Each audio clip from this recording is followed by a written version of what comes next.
aircraft crashed into the World Trade Center. That's incredible. In an apparent terrorist attack on our country. Oh, the next building there's just another one. blew up. Oh my God! Oh my God! Freedom itself was attacked this morning by a faceless coward, and freedom will be defended. The entire building has just collapsed. It folded down on itself, and it is not there anymore. The whole side has collapsed? The whole building has collapsed.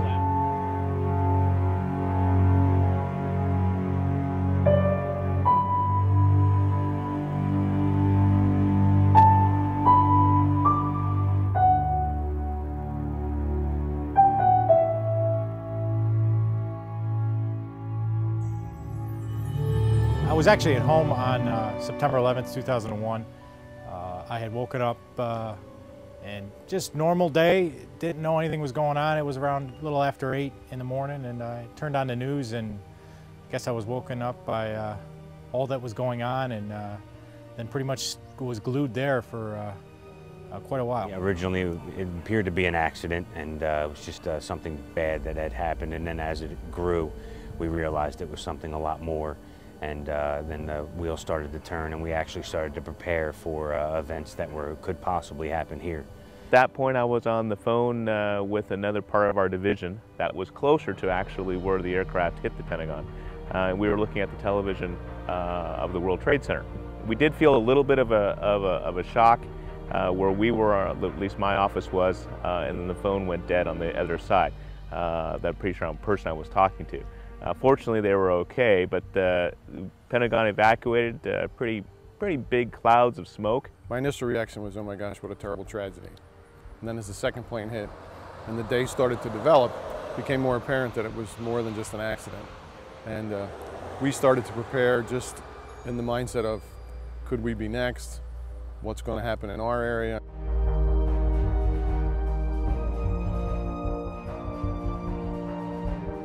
It was scary. You know, you had a little fear. You had pretty much every emotion at one time. And then the unknown. The fear, I think, was the unknown. Something else was going to happen, you know, what were we going to do? And then I think, for me personally, that let's go help. Let's go do something.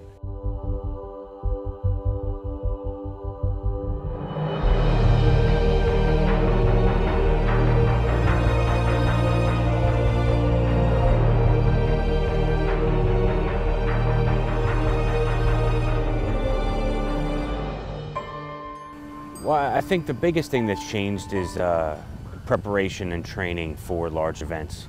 And I think since before that time, I don't think we were prepared, and it was pretty obvious that that was a major event. I don't know that you could prepare for that.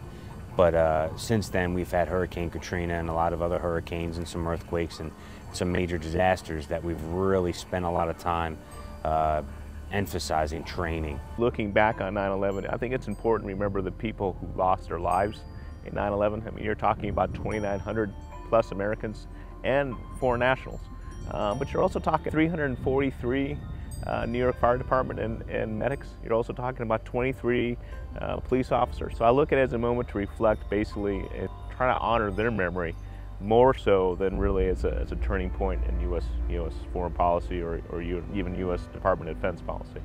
You think that 10 years, how quickly time goes, you know, you still see the flags, you still see the red ribbons and the yellow ribbons and the blue ribbons, and the remembrance is there. And I think that's it's a comforting feeling to think that it hasn't been forgotten, it wasn't in vain, you know, and that the people still have it in the back of their mind, and knowing what's important in life.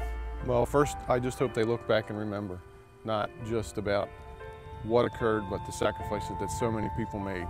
And in our business, we always get a little bit of ribbing about, you rush into places where everybody's rushing out. And that day it was more apparent than ever. I mean, I picture the photograph of the one firefighter hauling a hose line up the staircase taken from someone who was leaving the building. The generations of people within the city of New York and peoples on these planes and things that were just, they're gone. And I just hope that they remember that that void needs to be filled by someone who respects that memory and takes with them a little bit of responsibility to be more proactive in their own communities and with the people they're around. And you know, there were many, many, many people who took active roles that day and in the weeks and months following. And those voids, as time goes on, need to be filled. And hopefully the younger generation picks up on that. There are plenty things to volunteer in the community. It doesn't have to necessarily be a firefighter or an EMT. There's a lot of other organizations that have volunteers to help with disasters. It's definitely rewarding. Obviously, it is a lot of work, it's a lot of training, but I think in the end, it's definitely rewarding, and it feels good to do what we do. If they can remember how they felt, and I'm sure they were scared, and then not take for granted the people that are around them, their family, not take for granted the form of government that we have that allows us to be safe, to be free. I think your freedom of the press and religion and speech, all your Bill of Rights and your First Amendment rights, I think not take that for granted, and to think that those people that sacrificed and made the ultimate sacrifice, and then the family members, just be appreciative of that every day, and be appreciative of the people that are around you, especially the people that are close to you.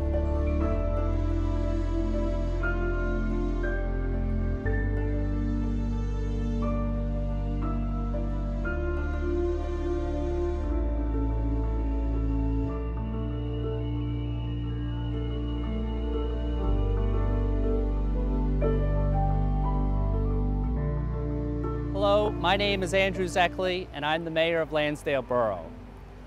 As we approach the 10th anniversary of the 9/11 attacks on America, it is important to honor the victims and heroes of that day by not only remaining on guard, but by promising we will never forget what happened in September 2001.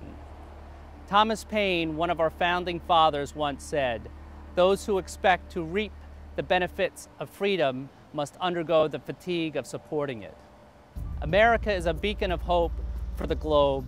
Just look at how many other countries esteem America and embrace our motto, life, liberty, and the pursuit of happiness. However, there are also many countries who see America and our individual freedoms as a threat. On a personal note, my college roommate, James Leslie Crawford Jr., was doing just that, pursuing the American dream by going to work on a beautiful Tuesday morning, and then the jets hit the Twin Towers.